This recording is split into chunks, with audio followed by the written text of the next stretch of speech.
This is a coping mechanism podcast. This is a coping mechanism podcast. This is a coping mechanism podcast.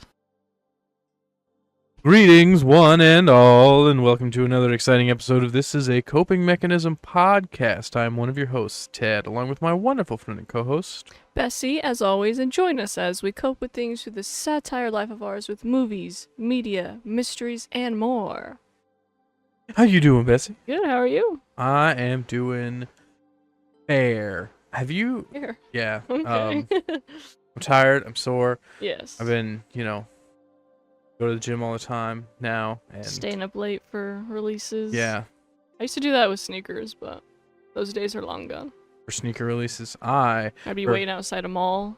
Just like you said, you're all waiting in your car, having like this respect mutual, like we're all gonna stay in our car, but we know whose car pulled up first. Yeah. And then one motherfucker gets out, and you're like, no. Why are we you were all ruining in our this? cars. We were comfortable. Yes. We were fine, and you have to ruin this. Yes.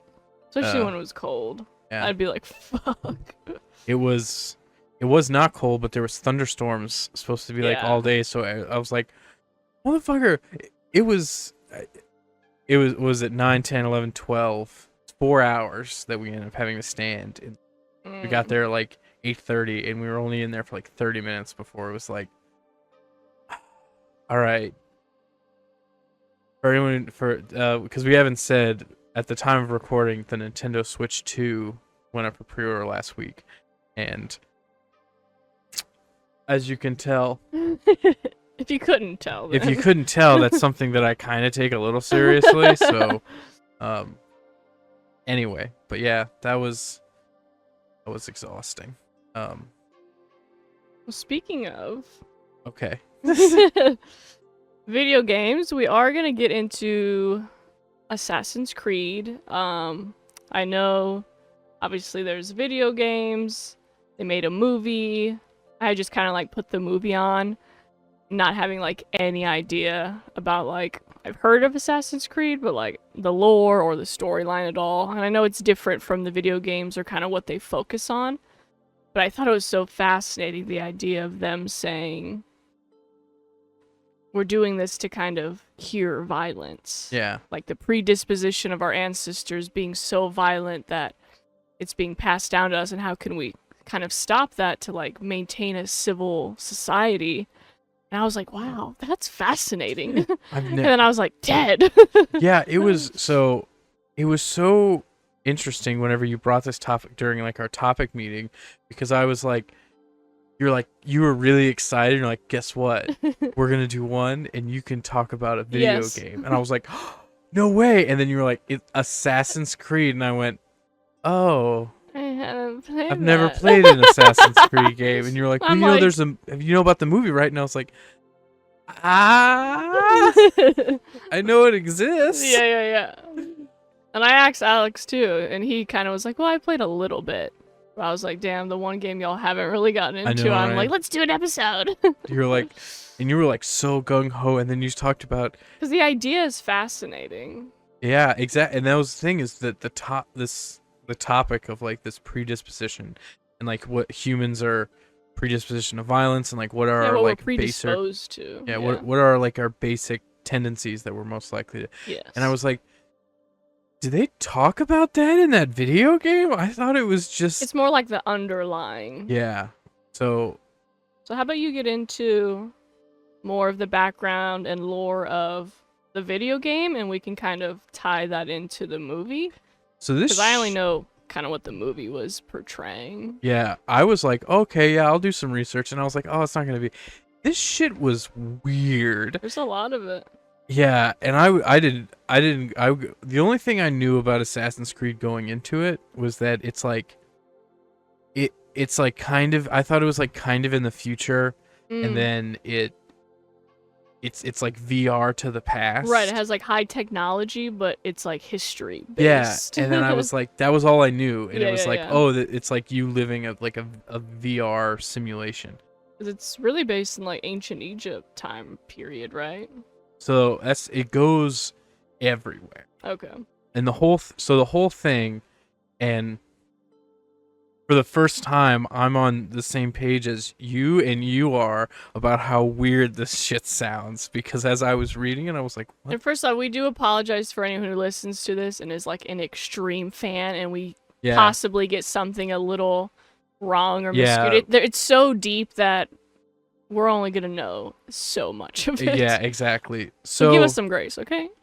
And you love what you love. People give me crap for the stuff I love. Yeah, whatever. You love what you love, that's fine. I'm not, it just, to me, I was like, so the gist of it from my research, copious amounts of stacks of research, is that there was a race of beings, this hyper advanced race, called the Enos. I think I'm saying that right. And they were the basis of all of our gods throughout history, and they create humans as slaves. They create a race as slave labor, but we're so like violent and uncontrollable that we're really good workers, but we're so hard to maintain that they create all of these devices, these like apples of Eden and all of these like with their advanced technology to suppress our innate violent and rebellious tendencies and then control us for subjugation. Okay. And then it's not until these like half beings, breeds, Adam and Eve, steal one of these apples of creation that then they start a rebellion, and then that's what we're kind of following. You're playing in like the brotherhood. Yeah. Of them being like, you can't do this to us. So control. The gist of the games is that like all this is like eons ago, whatever, blah blah blah. But then the people who kind of find out about it, there are these two orders. One becomes the Knights Templar, and they're the ones that believe that we should use like the images of these ancient beings, their religion of, like Nordic gods, Judeo-Christian god, and then all of, all of these gods were just these beings who had Earth before we did, before like natural disaster and war wiped them out. And they want to, because humans are still so naturally rebellious and violent and all these wars. Don't want to conform. They want to use all of this technology and all this information from this to re-subjugate the human race for good. You know? Saying like, oh, we're getting to the root of these violence, but it's really control and power to get them to do what you want. Exactly. Or what they want you to do. And then the juxtaposition of that are this assassins guild who believe in like the free living of people and that free will, they choice, make their own decisions, and they but then I guess the thing that comes up in the story is that there really is like apocalypses and all of these like religious based apocalypses that are foretold are set events that this advanced race was able to control. Not control, but they were just able to like date. They were like, oh, in this many thousand years the sun's gonna flare and then wipe out life. Like predictions. Yeah, almost. exactly. Okay. Scientifically predict these apocalypses that through time and influence became the outcome. Ragnarok or whatever from all this stuff. And they it's kind of like something I thought was interesting is them having both of these sides of the human coin having to put their differences aside at different points to be like, oh, these are real. Yeah. We have to kind of come together of these in order to not die. Right. And it made me think about the topic of like, oh, when are we going to reach that point as a society? And like, have we before? Yeah. Of like, when have we ever like pushed down our basic predisposition or instincts in order to be like, oh, we're all going to die, so we have to stop. Right, like making that choice. Exactly. Yeah. Because I was kind of looking into a little bit of the game, but also a little bit more of the movie and like the differences. And it seems like the game really focuses on like that personal emotional journey as you're playing the characters who are like like shaped by like loss and revenge and like fighting for that freedom of choice. And then the movie more focused on like kind of like that sci-fi modern day technology where they're putting you back into time. Yeah. So, but even in the movie, they're still like, we don't want to keep doing this shit. Y'all keep making us go back in time. They're like merging with like their ancestors, and they are like prisoners pretty much. I mean, they fake their deaths and then they keep them in this oh, you can leave when we get this apple. It's like, we're never leaving. So even they start to rebel because they're like, this is not our choice. And then the themes also like freedom, control, personal justice. It's all in that brotherhood. And then the movie is more like the scientific manipulation, what they're getting them to do, thinking it's for the greater good when it's not. It's just for like the, you know. Because that lady believed it in the movie. She was like, this is my experiment. This is my creation of a device. But then her dad was really like, actually, it's for control. Sorry, hon. Fuck you. And, you know, that made me think of like, you know, I'm sure there's so many like scientists now and all these people who are trying to do these things for progressive morals or values, but it's really so a company can, you know, patent it, control cut it up, you, control, and make you know, a few extra dollars. And it's like, and everyone in the process, they just discard you. Yeah. And that's what they like. Because they had that room of people that were like too fucked up anymore. Remember in the movie? I did not watch the movie. Wow, that's fucked up. Well, you said just research like the game, and we'll go back. And I didn't. I was actually going to ask you about because whenever I was doing research about the game, they talked about how they because from what it sounds like, the movie is like one chunk of the overarching story of the game, and in that part where the Templars are trying to convince the guy in the modern day times, like, look how bad he had like special DNA that went back even farther, and that's why they take certain people because of their DNA.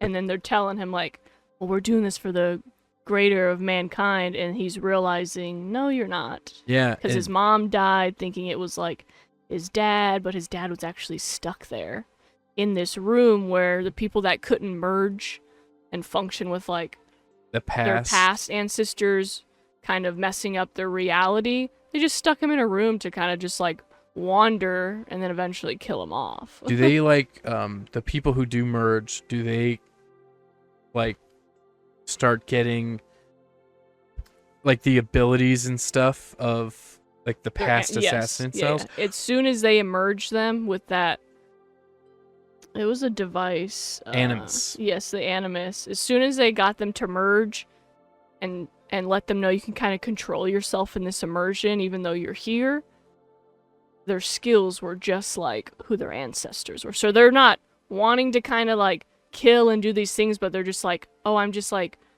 recreating history almost. Like repeating it. I thought that was really, there was a point that I was reading where they talked about how the scientist was like, look how we need to tame this and like control. Look, you were exposed to this for this time, and look how much more violent and how much more aggressive you're becoming.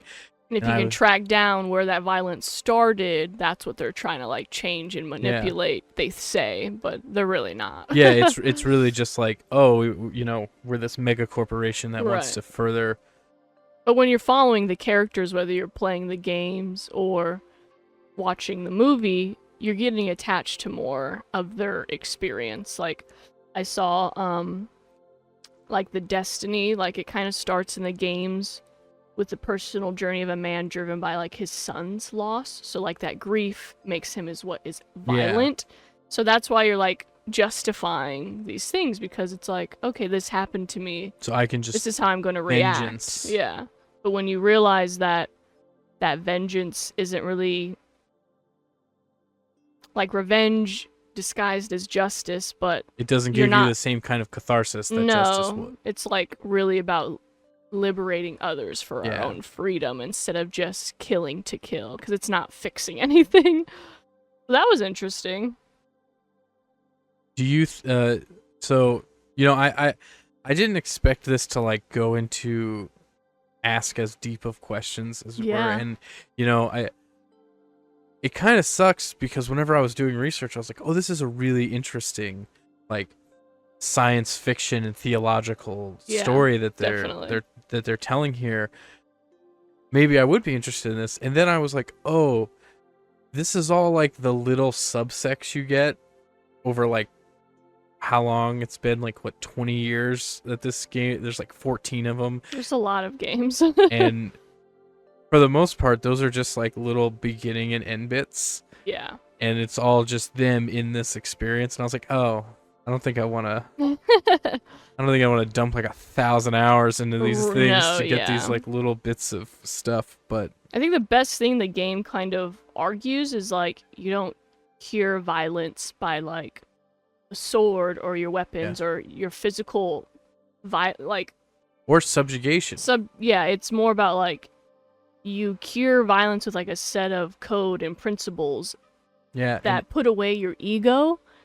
And then you become that community of like, oh, we're gonna fight against this because this is fucked.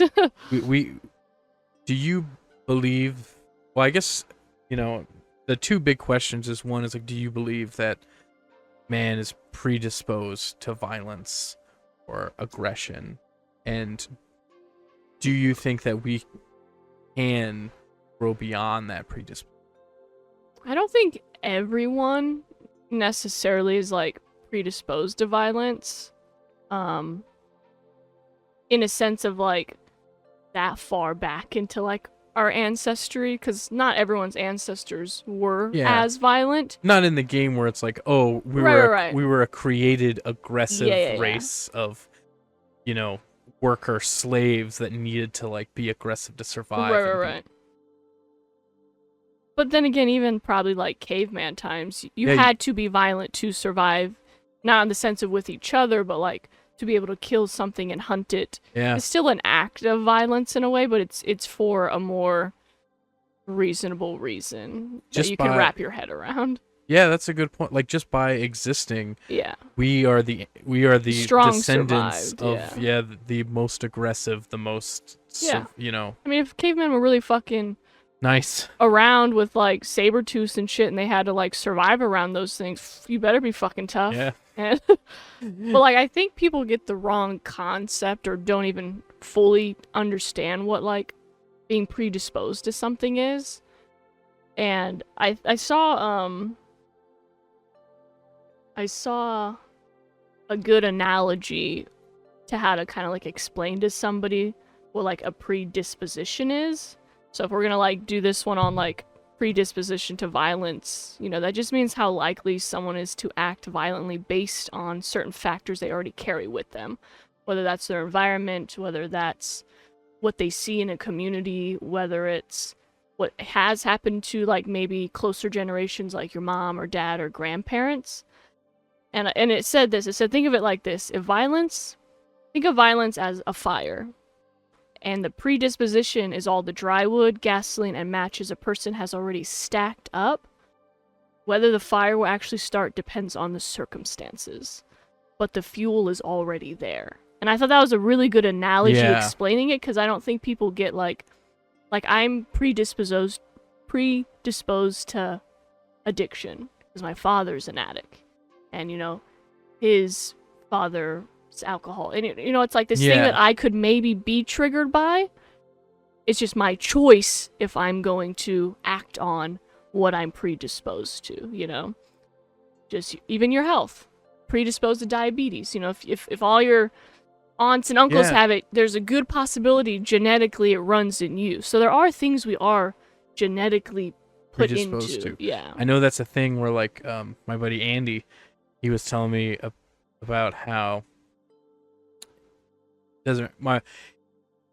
apparently I didn't know this, but like African Americans much more predisposed to heart disease and a couple other things. I remember he was telling me, he was like, oh yeah, I gotta go get my heart ultrasound, and I was like, dude, you're like 25, what are you doing? He was like, well, and then he was like, well, I'm gonna school you for a sec, because you obviously don't know this about African Americans, but we have these issues. And I was like, oh, and I was like, and I think that about myself of like, oh, how long has obesity gone back in my family? Right. Well, there was that one, and then that one, and then the next, and then there was the previous. Yeah. And I was just like, all right, I'm like 4 generations back. Yeah. And they usually say about 3 generations is what is passed on to you. From what, like, studies and data have shown that... I didn't think it would be that recent. That's crazy. Yeah, they track it back to 3. So even if, like, let's say if we had you have a kid, or if I had a kid, still 2 generations behind us, that kid would get.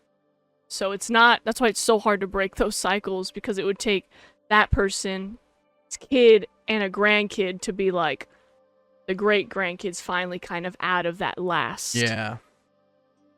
cycle of it. And it's just like, fuck, that's why it's, like, never ending. But if we're talking about, like, violence, let's say, for, like, the sake of the movie and the game, there actually is, like, studies of certain genes we pass down that are called MAOA, which are involved in regulating neurotransmitters like dopamine and serotonin. So if you're not having good transmitters to give you those, you're gonna be more aggressive, because you don't know what it's like to have those good kind of like the good feelings. So you don't know any different. And if things like your frontal cortex in your brain, those are what cause you to be impulsive and reactive. So if you already have something maybe going on in your brain, or even if you hit your head, just like, people get concussions, and then the next thing you know, they're like killing people, like that Aaron Hernandez dude, the football player. He had so many concussions, and then he like killed somebody. But they were trying to kind of like process, like, his brain was hit so many times he could not make that rash decision anymore. So all these things affect how we're going to react. That's I wanted to ask you, because whenever you were talking about this, and that analogy made me think, at what point does the predisposition to violence actually begin? Is it purely action?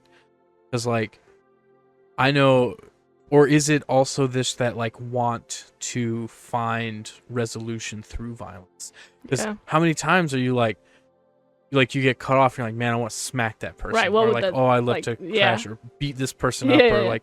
Most people's first reaction is to be like, oh, I'd beat their ass. Yeah. And you're like, oh, what would that really solve, though? Yeah, or just be like, that person deserves a smack, you know?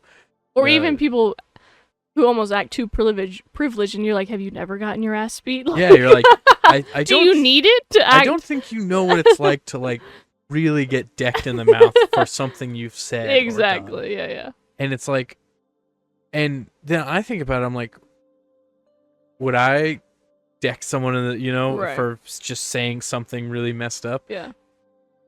Even though I'd like to, I don't think I would. I think I would stop myself. You have a little more reason behind it. Yeah, but reason behind that choice is what I mean. Exactly. And I'm like, in my head, I'm like, if someone's saying like some racist shit, yeah, you're like, oh, you deserve to be decked in the mouth. I should just deck you in the mouth. Yeah. But then I'm like, if I deck you in the mouth, that's assault. Yes. Even though you deserved it, in the like, is it really justice being violent? Which is what the whole premise of the game is. Yeah. If I punch this dude in the mouth for saying some off the wall shit, is that justice enough?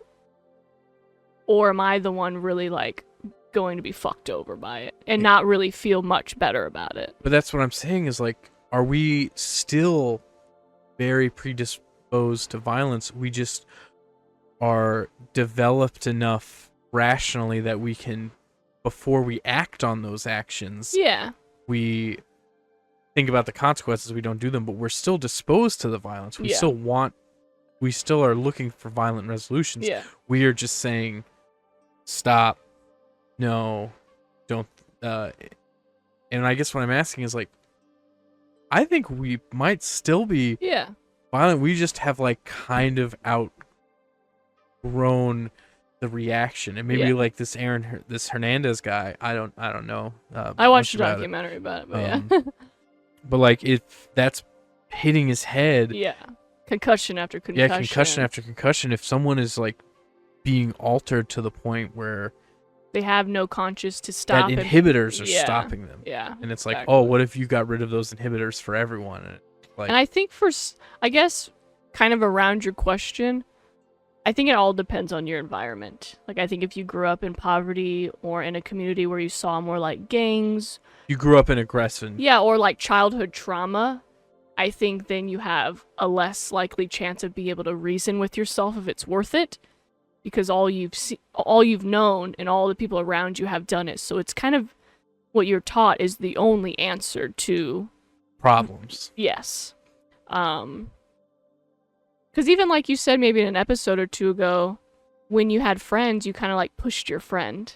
Yeah. And you didn't know that wasn't really allowed. I didn't know it was wrong. Right. So Because I'm not I was- saying that's like the equivalent to something violent, but even that small act of like being No, it is- physical. it's violence. Yes. You know, violence isn't violence is a spectrum. It's not an Yes. extreme. Yeah. It's not like breaking someone, Yeah. death or breaking or any of this Mhm. stuff. It's like,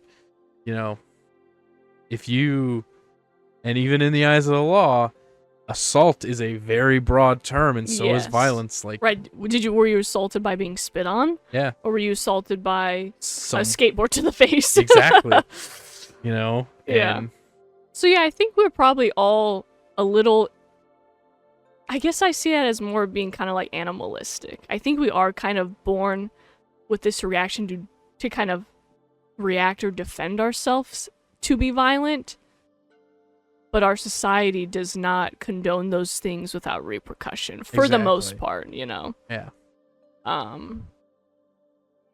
Because I saw violence in my home, like that was my dad's way of Well, yeah, control. like every day. But I never felt the need to be violent. I don't know if that's just choice or if that's just Something maybe about you exactly. Yeah, it was just specifically. like show my character more than anything. Because or I could have been an addict. Like maybe I just had a more confidence in myself to make that choice. But it's still like I think we all still feel like things of like when I was a kid, I used to think like, man, if I could just fucking kill him, it'd be over. So I even thought those things. Yeah. I just knew I couldn't do it. But that is like, that would be the ultimate solution. If he was gone, this wouldn't happen anymore. And I think that's a lot of people's thought process, even if like the consequences of the law have not kind of processed in your head yet. You're just like, what do I need to do to survive in the moment? Even for like domestic abusers, like when you see those things where like woman goes to jail for killing her rapist, you're like, why? Yeah, like I get, maybe Again, is that justice? Yeah, like, is that that doesn't- free will to like show you I had the free will to make the choice to kill him, but I kind of had to. But is it justice really for me to like go to jail for it after what he was doing to me? Like it's a foggy it's line a that weird- society maybe back in the day was a little more lenient. I don't know. People used to die for like stealing loaves of bread. So Yeah. I don't know. You take a horse, you're getting hanged. Yeah. You know what I mean? I don't know. I think about it because like it's surprising in the context of this conversation, Yeah. not knowing. If I didn't know you as a person but I knew your background, Right. I would think you would be more violent. I know you're not. Be and violent, be an addict, Yeah. have no care for anyone else but myself. Yeah, like the options are endless. Because I used to be violent. Yeah. I definitely used to be very violent. Mm. And because I'm not anymore, because I made Yeah. a conscious decision after like a point in my life to be like, oh, I can't be this way because it's wrong. Right. But for all of my life growing up, it was either I was the victim of abuse or violence, whether it be from at home or getting bullied at school, Right. that whenever I got big and strong enough, I compensated to be like, oh, if I am so outwardly violent, Yeah. then no one's one will fuck with me. yeah, no one will even attempt to mess with me on that. Yeah. And it worked. That's how it was an effective strategy that got, all of the bullies went away. Yeah. All the stuff at home, it was like, So it works, and that's why in Yeah. scenarios like that, which is probably why we think we have to keep doing it. But I could see if you don't have a like a jump start or something, severely traumatic, or if you don't have the experience that I had to where you're like, you have to take a step back and look. If you just kept going down that path of like, oh, you can solve, your issues with violence and stuff like that. Like, oh, what kind of person would that turn into? Do you think, like, where do you think, I don't know how to say it. Since this is like a conversation about violence and like kind of where it comes from, what kind of like keeps sustaining our violence, do you think? I think especially like now. I think in our society. Now violence is sustained over, it depends on the level. Right, like but I think it's a lot of it's greed. Yeah. I think that is probably the biggest in the world right now. Yeah. It is greed and control. Yeah, is greed and the illusion of power and control over people. And like even, I think you can trace that back, like jealousy I think can be traced back to greed. Yes. Of like possession. Yeah, possession, oh, you kill someone's having an affair and you kill them and the other people and stuff, and you're like, oh no, I want that person. That person was mine, and the fact that someone else had them, and I think, and even in like assaults and stuff, assaults are usually a points of greed, of like trying to get something from, like you robbing or assaulting someone or even for a money, feeling or something of like you have to take from them, like the greed of I want you to feel scared, I want you to feel like you'll never do this again, things of that nature. And I think that that makes sense. I think that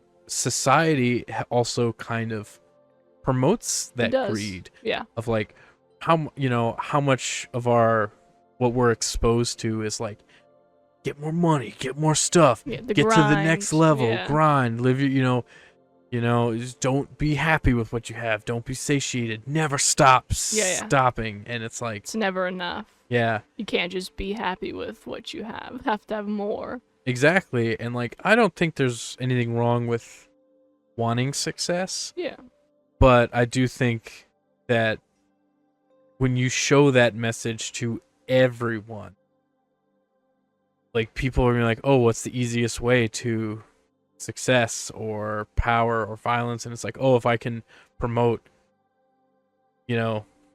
these dudes to go kill these dudes and take what they have. They say people never make it to the top without shitting on others. Yeah. Yeah.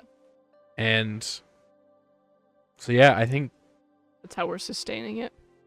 I think if we took out, don't get me wrong, I'm sure there's violence out there for like survival. Of course. And I think that especially in like poverty. Yeah. You have to kind of do things to survive, whether they're good or bad, Exactly. Again, like gangs. Kids join gangs for a community to feel safe, to feel like people are looking out for them, that they love each other, and they'll do anything for whatever reason. So yes, go kill that person so you can be a part of our group. And people are like, okay.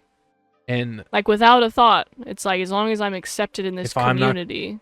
If I kill them, that means that none of these people are gonna try to kill me. Exactly. Because they know if they do, they'll come. These people will come after them. And I can't imagine, and I'm not gonna like speak out of my ass and like name places because I don't know, but I'm sure a lot of third world countries or places being bombed right now, like that has to probably be the most violence people see, and they're just trying to survive it. And I'm sure you have to do violent things to survive. Yeah, just to being attacked.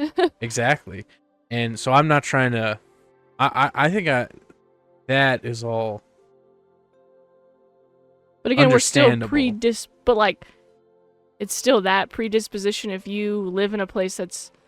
But where is that violence coming from too? It's coming from like the greed of these other people, like, the people running those gangs. They're not running them, it's not like the old face of mafia movies where they're like, we put protection on this part of town because the other gangs will come in, so we keep it nice and clean. It's like, no, but like that may have been what you said and part of it, Right. but the other part was also a front for money, illegal businesses, yes. all the stuff. Same thing with these, you know, like join a gang, are you running drugs? So they or they're going into those businesses like in Sopranos and roughing them up, being like, you have to pay us if you want us to protect you. But it's like, why am I paying you to protect me against you? Yeah, exactly. And it's like, okay, no, it's that's all goes back to childhood, I think. You know, where you start being exposed to these things, even if it's all just taught at that young age. I think that it's like, because it's a mindset that gets passed down. And if you're never told, like, that's oh, this is not good how enough. You handle things. Yeah, that's not how you handle. It's not wanting. Like, you will. It's the only way you'll react. Yeah, if you're told nothing's ever good enough, and you're only shown solving problems through violence, then it's like, oh, that's your only tool. Yeah, your only tool is that it's never enough, and violence solves problems. Yeah. Well, because it's all a mind thing. Like, violence comes from your mind. That's how you're processing those things, or anything. And so if, like, kind of like in the game or maybe the movie, they were controlling their minds to be like, oh, this is how we'll control violence, but they don't really go. Like, you can't control. I feel like you can't like the way the movie put it. They were controlling their mind with, like, where they went, and they could see everything they were doing in this, like, super high-tech room. And they were telling them, oh, go kill this person. So they were, like, controlling their violence in their mind, but they started rebelling. So it's like, you don't truly have control over somebody's mind. Like, they're gonna do what they want to do. Whether it's good, bad, violent, justified, not. Like, we really don't actually have any control over anybody.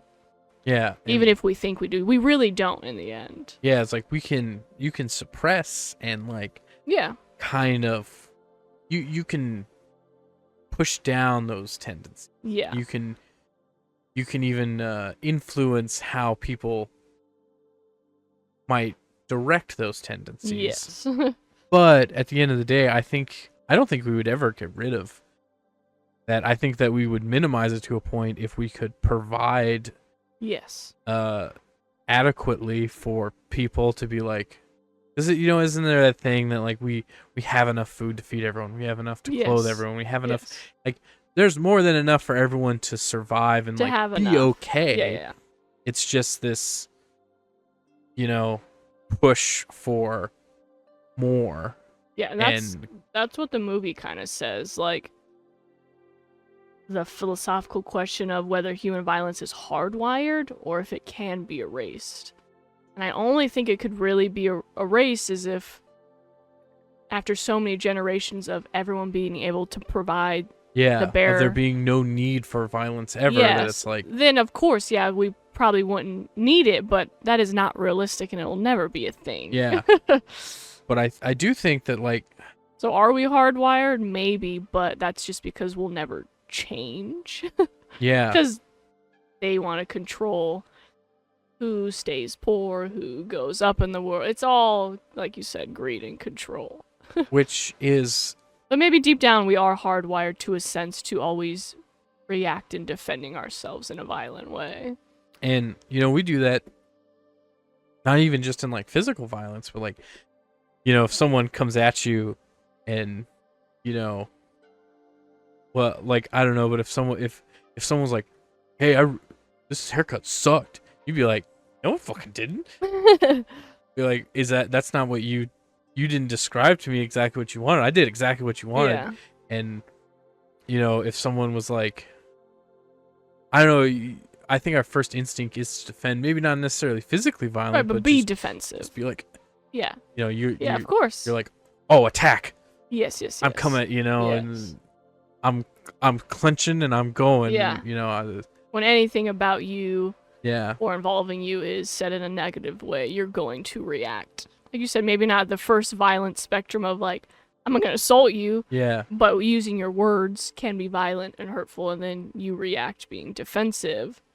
And then usually that's when people get into physical altercations after exchanging those Yeah, words. it's because it continues to builds up, escalate and yes. escalate until it turns into something more. And it's like, you know, I think about that. I mean, if we all had the same set of like principles and values and morals, I think maybe there would be a chance of like living amongst a society where maybe those things don't happen because it's not in your set of code, almost like the Brotherhood having their code. But that'll never be a thing. We will all never have the same morals and principles ever. It's just never gonna work. So the idea is cool, especially like with that machine, the Animus, if it really could be like erasing those violent things so it's not passed. That's never how we have been able to work. I think the most you can do is limit. So there is no real cure. Yeah, it's just you can limit people's need to turn to violence in a given situation. Yes. And I was watching was it I was probably like a short or something, but this guy was talking about progressive political fund or whatever, and government provided funding. Yeah, I can't remember what it's called, but things like food stamps, free lunch programs in school, yes. Programs, college tuition, like Pell Grant, stuff like that, and he was talking about how they're cutting spending on like across the board on these like government funded public programs. And I was like, man, that sucks. And then he was like, well, in my head I was like, oh yeah, that sucks, man, people are gonna. And then but then this guy was really upset. He's like, it's so fucking stupid because they don't understand that how much money they'll make if they don't do that. And I was like, huh? And apparently, like, this guy gave actual numbers. I don't remember the actual numbers, but the gist that I took away was if you take a person in a low socioeconomic place and give them food and education, and even if it's like just the minorest modicum of stability and basics, survival, that person takes those values and statistically will work, pay taxes, progress in society. function society, and you may spend $20,000 for this person to stay alive and get minimally educated, but they're going to be paying upwards of multiple six figures in taxes for whatever. And it's like, if you looked at it like people as a business, and I was like, that's so smart, because you could pay that off to the piece of shit people who only care about money and are like whatever, and then you can take away this need to like fight to live, right? And it's like, why wouldn't you want more people to be able to survive and contribute to society instead of maybe more people sitting at home kind of raking in money from like Social Security or disability, not Social Security, but like disability, because they can't go out and function in the world. And it's like, whether it's mentally, physically.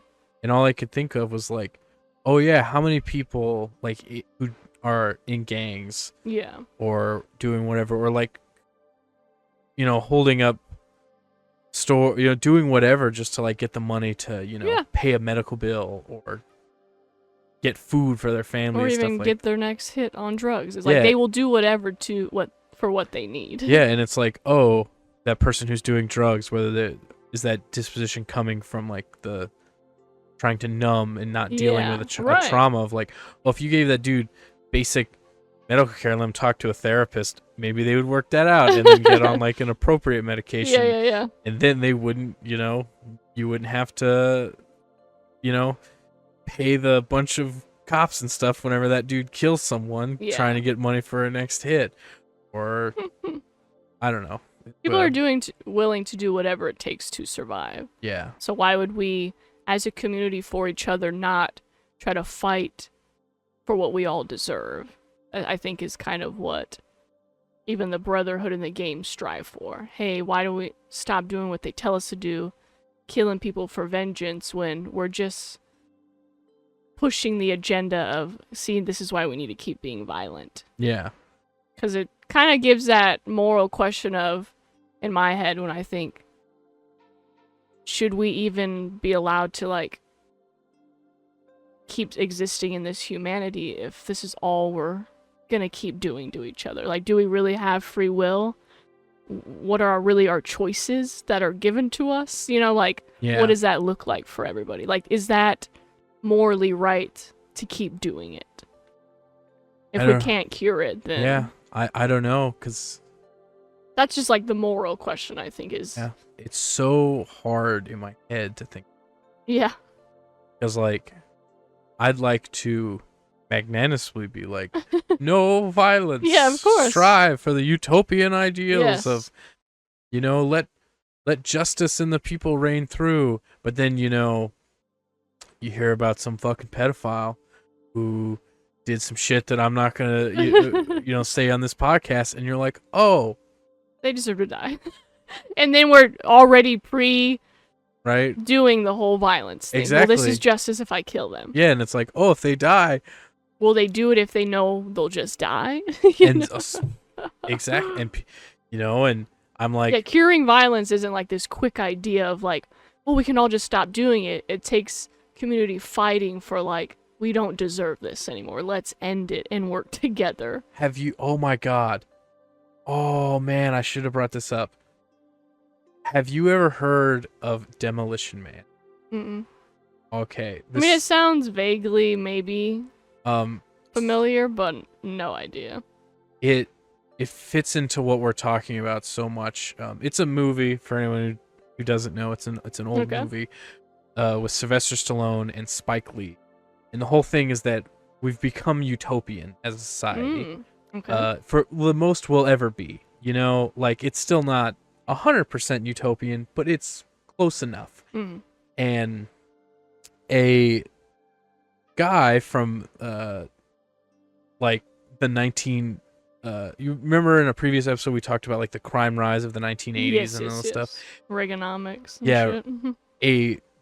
This like big deal gang leader gets frozen and then unthawed in this future utopian-esque society.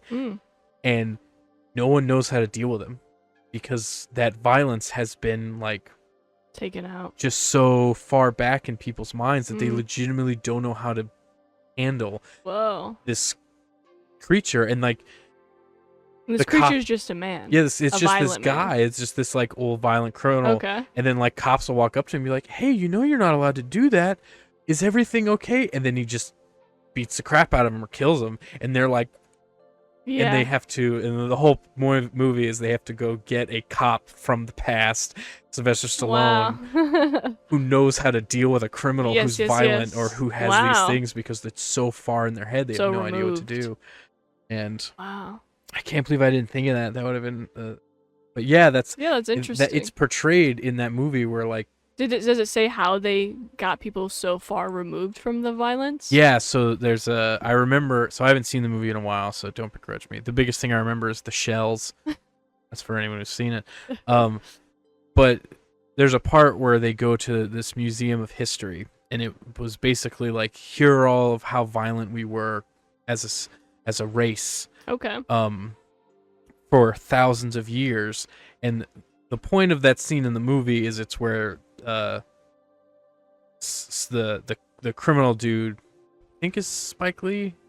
No, it's Wesley Snipes. Okay. Where Wesley Snipes goes to go get guns and stuff because they're, like, just historical displays now. So he's going to, but they go through, like, the history of how we were violent for so long, and then we reached a point of, I think it was like environmental collapse, and it was like, hey, either we come together or we just all die. Yeah, or we all die. And then through that continued mindset. Yeah, mindset of, like, camaraderie for survival, we couldn't kill each other. We couldn't fight that's because fascinating. And then it grew into a stable society from that from all of that violence and all that It was collapse. just passed down into the new Yeah, society. until eventually they're okay. Interesting. Later on, you learn there's this like under society Of course. that are more like baseline realistic as people. Yeah.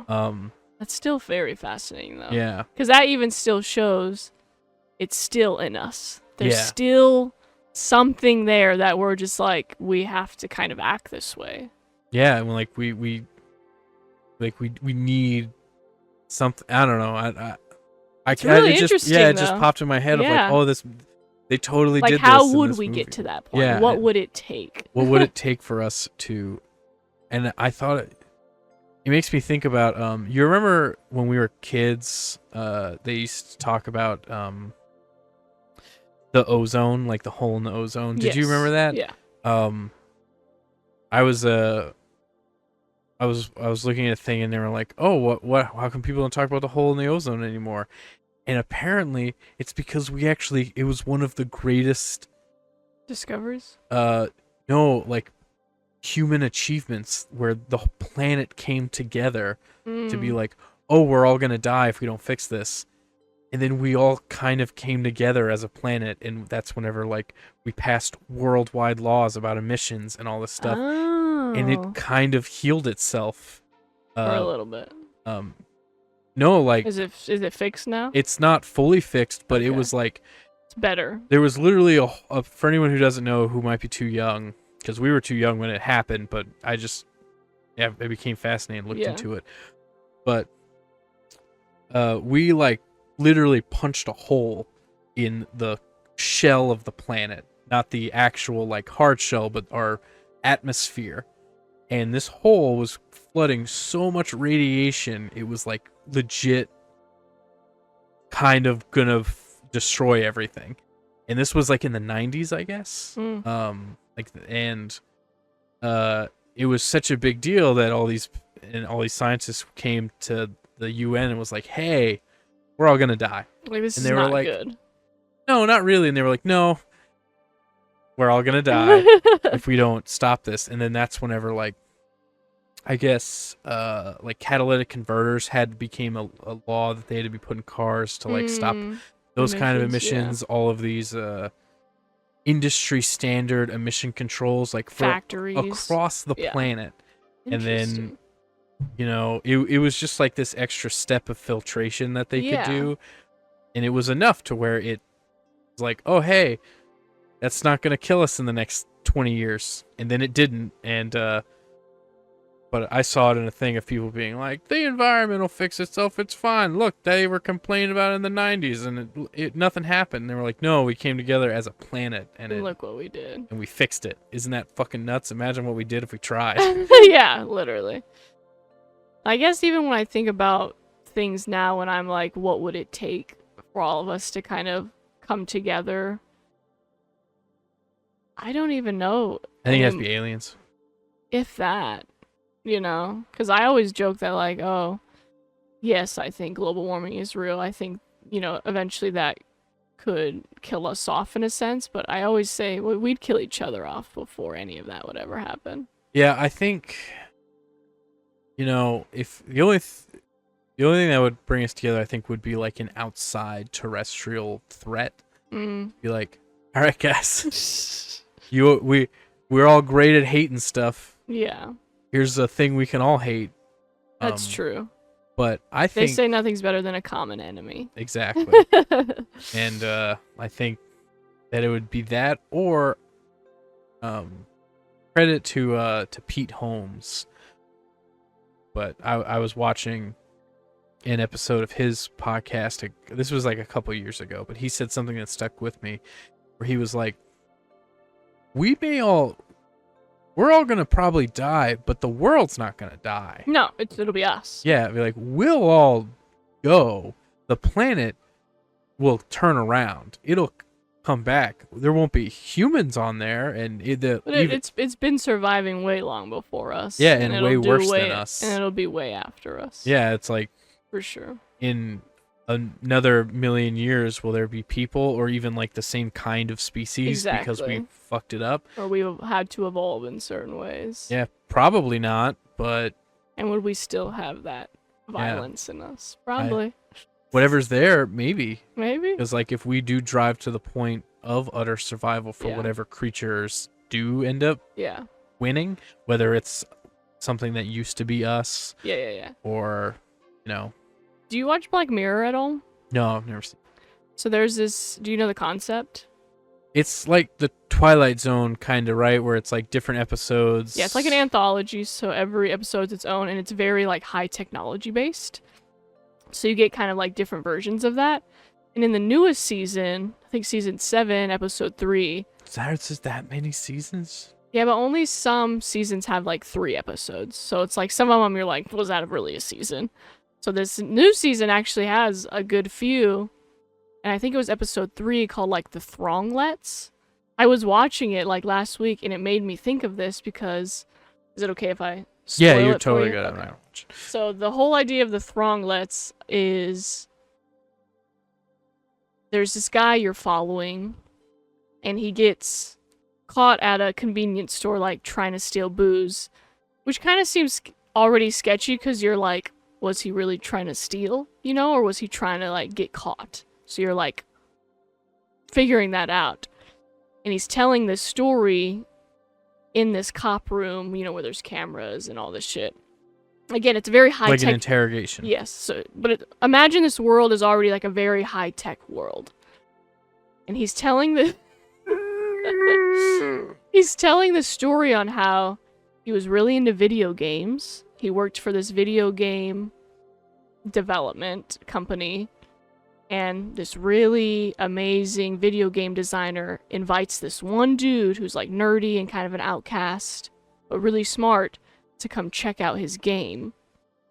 The kid ends up stealing the game and kind of becomes like obsessed with it.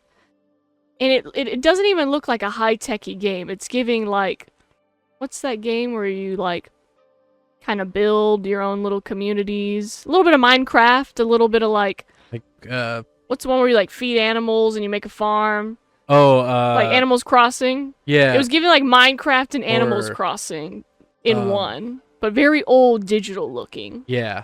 And so the guy was like, all you have to do is like this guy who made this game was like in and out of a psych ward, so people were like, oh, he's crazy, but he made this game that the kid stole.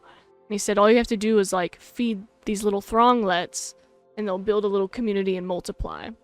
So he kind of becomes obsessed with them because he's like, oh, they're like my friends. Like I said, he's really lonely. And he ends up like taking a whole bunch of like acid and then playing the game. And these little Thronglets, they're like these little yellow characters. They make these noises, but he could never understand them because it was just like, like keys, like keys. And on acid, they start talking to him. I've heard of this sci-fi trope. And so now he's just doing acid every day to be like, because they're telling him to build something. So he builds this immaculate, you should just watch the episode because it was crazy. He builds this immaculate like computer system and becomes like this whole thing. And the whole reason he purposely got caught is because he completed it. And he got the like government camera to scan something he brought. He drew. He was like, they told me to draw something. I have to show you it. I can't explain it. And he gets them to let him have a pen. And he's like, this is what I wanted to show you. And the government like camera scanned it, even though the detectives... Like a QR code or whatever? And the detectives just thought it was like a little maze thing. Like, what the fuck is that maze QR code? And it had taken, and he starts breaking down, people are so greedy. As a society, we're all fucking hurting each other, we're killing each other, it's greed. He's like, and now that doesn't matter anymore, we'll start as a new species. That thing scanned that QR code, went into everyone's phone, made a sound, and everyone was now in control of these. The Thronglets were controlling them. So he was like, it'll be great, we're gonna be a new society where nobody's hurting each other, nobody's violent. I just thought, oh my god, that's kind of like the whole idea. Again, do we have to control people to fix our tendencies as humanity?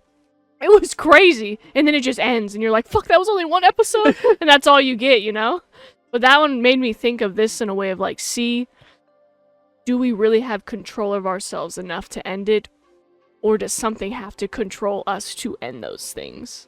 And it was very fascinating and such a good episode. If you want more of that, Yeah. there's a science fiction book and a movie that deals with that. Yeah. So I guess The this idea has Host, been I think around it's called. forever. Yeah, that's Yeah. that's a real long the mini society and Yeah. taking all that that goes back a ways. But I think it's called The Host, Okay. and that's the whole thing. Is there's an alien race that it's like an empire, and they think they're good guys because they're parasites, and they'll come into a planet, take over, and then they just make it a utopia. And Where like things are good. There's Yeah. no like yeah, there's no no everything. awful shit. Yeah. Yeah, they just come Wow. in totally. They implant themselves into Right. whatever those creatures are. and then and the they- moral question is again, is that Yeah, that thing is one Yeah. of the main character. we It's give you no consciousness. free will, so is it morally okay to do this? Yeah, Or exactly. free, yeah. So they live through these people, and the consciousness of that human is still there. Yeah. They have no control, but they're yelling at this alien. The alien Yeah, who's controlling their their body head. and consciousness, and they're like, "This is fucking. Right, This we is should have a horrible. choice. You yeah. are destroying us." And they're like, "No, we're not. Look, You're there's doing no good. crime. You're thriving. there's no hunger. Everything is Yeah, and free it's and like still happy." not good enough. And they're like, "Yeah, no, yeah, but you took us. You took free will away. You killed our entire society and our every people." And they're like, "No, you're not dead. Look, You're thriving. look, you're alive. Yes. Here you are." Yeah. And it's like, That's so fascinating. oh yeah, like where is Where's that line? of like Are we allowed to live freely, that or means we're going even if to it be leads to violent. chaos? Yeah. Yes. So you guys think about that. Should we be allowed to live freely even though we know It's going to be violent. it's going to be violent, it's going to be chaotic, it's going to be ugly? Messy, messy, messy. Yeah. So I think that's a good question for you guys to wrap this Yeah. up on. Think about it. Have you ever thought about just Know the that, free will we actually have and don't have and what that really looks like? and if you came into this episode expecting me to be smart enough for any answers, you are thoroughly mistaken. And, of course, if we miss any Assassin's Creed lore, you can just throw it in the comments, okay? Yeah, please feel free. You can. keep Even though we telling me. tied it into a whole bunch of other shit, the whole idea is free will, justice, choice, and our predisposition to violence. Do you think we also have this predisposition for this like inner reflection, and that's why there is so much of this? Yes. Is because people keep asking Yes. themselves. I think we'll ask ourselves this forever. Yeah. Be like, could we actually overcome our animal side? And I think the answer is no. Yeah. So on that note, you guys, thanks for coping with us. Thank Be you. safe. Check us out on YouTube, Patreon, podcast services around the globe. Don't fight about it. And Do the free stuff. Share us, like us, comment, Yeah. keep that engagement up. check Always us out on social media, appreciated. Instagram, TikTok. Yes. We appreciate it. I love you, man. Love you guys. Bye. Bye.